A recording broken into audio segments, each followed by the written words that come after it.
Alright, so I just finished up the soldering for the motors. It's looking really clean so far. Alright, so I just brought down my stuff for my XT60 connector. Of course, the little pigtail I got, it's only gonna have to be like this long, which is nice. I'm gonna cut it to length based on my battery. So I brought my battery and my capacitor right here. This one, I didn't really do any research. I kind of just bought stuff. Felt like I could do it. Maybe I'm a little overconfident, but should be good.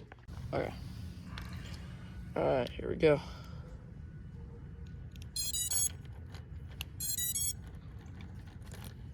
Perfect. Here's my super messy desk right here.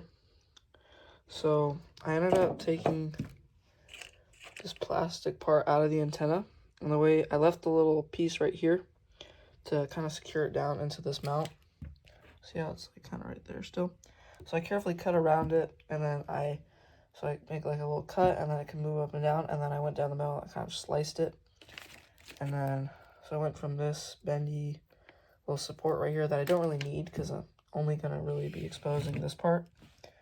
And now it's just like a regular UFL because I'm going to need this to bend a little bit. That way I can have it like that. I actually lost the little brass bracket right here, and I immediately looked in my couches and I actually found it like instantly, which is pretty crazy. I didn't record this, but you can see right there. The receiver. It's mounted with some like 3M sticky tape, like double-sided. I think it's like the 15-pound hold or something. I don't know. And it's behind the camera. So I actually copied this from video I'd seen. I can't remember where it is. I'll probably put a link to it in the description. Capacitor was really annoying because, well, I had first soldered all the motors, so when I tried to lift up the frame to put the capacitor under, it didn't really work very well. So I unscrewed the arms and I did all this work, and then it still didn't fit, so then I put it on the top. And so it just took me a little while, but I did get the capacitor working and on there. I think it's super clean. Even though these gummies are just cut up, I ended up cutting them because they didn't fit very well, and I think they should be okay, but I probably should just order some smaller ones. And I actually stripped one of the screws, but I was still able to get it in. Isn't the best idea. I'm going to order a new screw and some new gummies, but other than that. Alright, so here I'm going to show you the beta flight setup. I ended up accidentally soldering my receiver to my 9-volt pad instead of my 5-volt pad. So that kind of caused some issues with, like, I had to connect a battery in order to mess with my receiver. But it's all good. I kind of got it to work now. So, I mean, I didn't really do much. Here's, like, the ports and everything. I've got, like, UART3 for my receiver. I didn't really mess with these settings at all, to be honest. I just made my minimum, like, 3.3. And then I put on, here are the presets I used, the ELRS 500, the HD0 VTX, and I also used the Karate 6S 5-inch tune. Got D-Shot 300 because I'm on F405, ELRS 500 hertz, and the new tune. I've also, I mean, those are the PIDs, but I don't really mess with those, and that's pretty much it. Alright, so here's the Blue Jay setup. I'm using a 8-bit ESC, so I'm going to be using Blue Jay in order to get good performance. So we're going to hit read settings.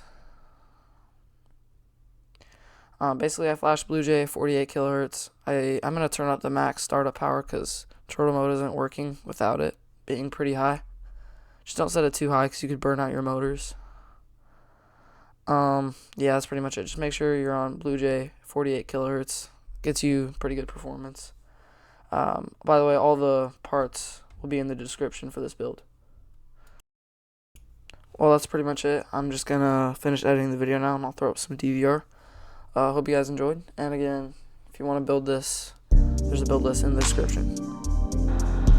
Well, I don't know.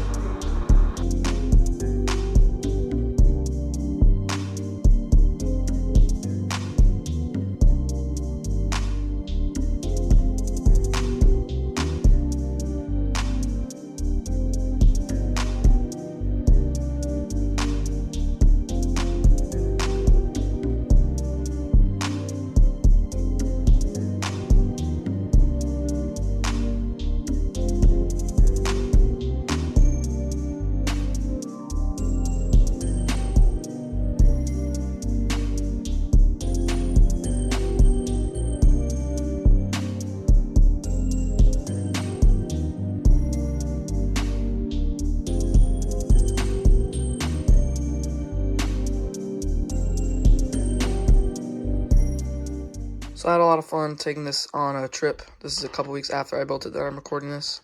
I had some issues with my DVR while I was gone, so these are the only clips I was able to get, but they're still okay.